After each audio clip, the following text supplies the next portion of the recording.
इधर भारतीय प्रशासनिक सेवा के अधिकारियों के बड़े पैमाने पर तबादले और फेरबदल किए गए हैं, जिसके बाद अब भारतीय पुलिस सेवा के अधिकारियों के तबादले की सुगबुगाहट एक बार फिर से तेज हो गई है। मंत्रालय से निकलने वाली सूची में 1.5 दर्जन से अधिक पुलिस अधीक्षक और कुछ रेंज के आईजी भी बदले जा सकते हैं। ये सूची कई दिनों से मंत्रालय में अटकी हुई है।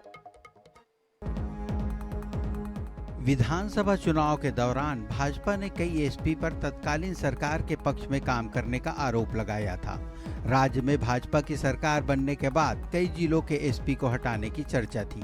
इसमें रायपुर, जगदलपुर, बीजापुर, महासमुंद, धमतरी, कांकेर, बलौदाबाजार, कोरिया, जशपुर जैसे जिले शामिल थे।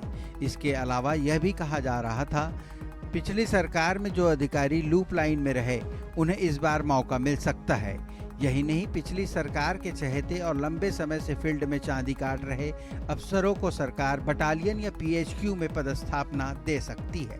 बताते हैं कि इसी हिसाब से सूची भी बनी है, पर अटकी हुई है। वर्तमान डीजीपी अशोक जुनेजा की भी शिकायत बीजेपी चुनाव के समय कर चुकी है।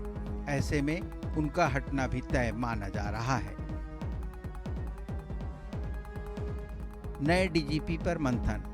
राज्य के सबसे वरिष्ठ आईपीएस अधिकारी स्वागत दास के नाम की चर्चा। दास 1987 बैच के अधिकारी हैं और 1994 से केंद्र में पदस्थ हैं। दास के केंद्र की सरकार से अच्छे टर्म्स बताए जाते हैं। नए डीजीपी के रूप में छत्तीसगढ़ वापसी संभव। एफएसएल की जिम्मेदारी संभाल रहे आईपीएस डीजी राजेश मिश्रा का भी नाम। रिटायरमेंट को अब मात्र 2 दिन बाकी हैं, इसलिए संभावना कम।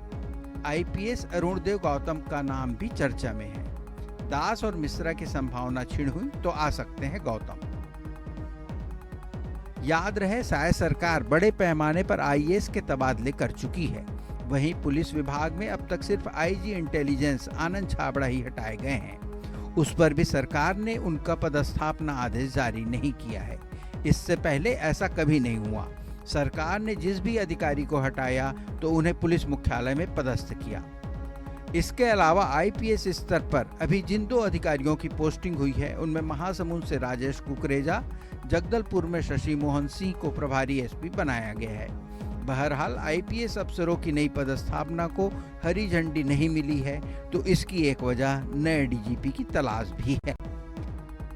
छत्तीसगढ़ में नई सरकार के गठन के लगभग 2 महीने का समय होने जा रहा है। इससे पहले जो है आईएएस के ट्रांसफर हो चुके हैं और आईपीएस की सूची का इंतजार किया जा रहा है। बताया जा रहा है कि 24 से 48 घंटे के भीतर जो है 1.5 दर्जन से अधिक आईपीएस बदले जाएंगे, जिसमें कई जिलों के पुलिस कप्तान भी बदले जाएंगे। अब तक के जो बात करें तो सिर्फ जो है एडीजे इंटेलिजेंस ही जो है नए आए हैं। इसके अलावा जो है किसी भी प्रकार के पुलिस में ट्रांसफर पोस्टिंग नहीं हुई है। इसके अलावा जो है पुराने आईजी इंटेलिजेंस आनंद छाबड़ा को भी किसी भी प्रकार का पदभार नहीं दिया गया। फिलहाल जो है सभी को नए आईपीएसओ की नए पदस्थापना सूची का इंतजार है।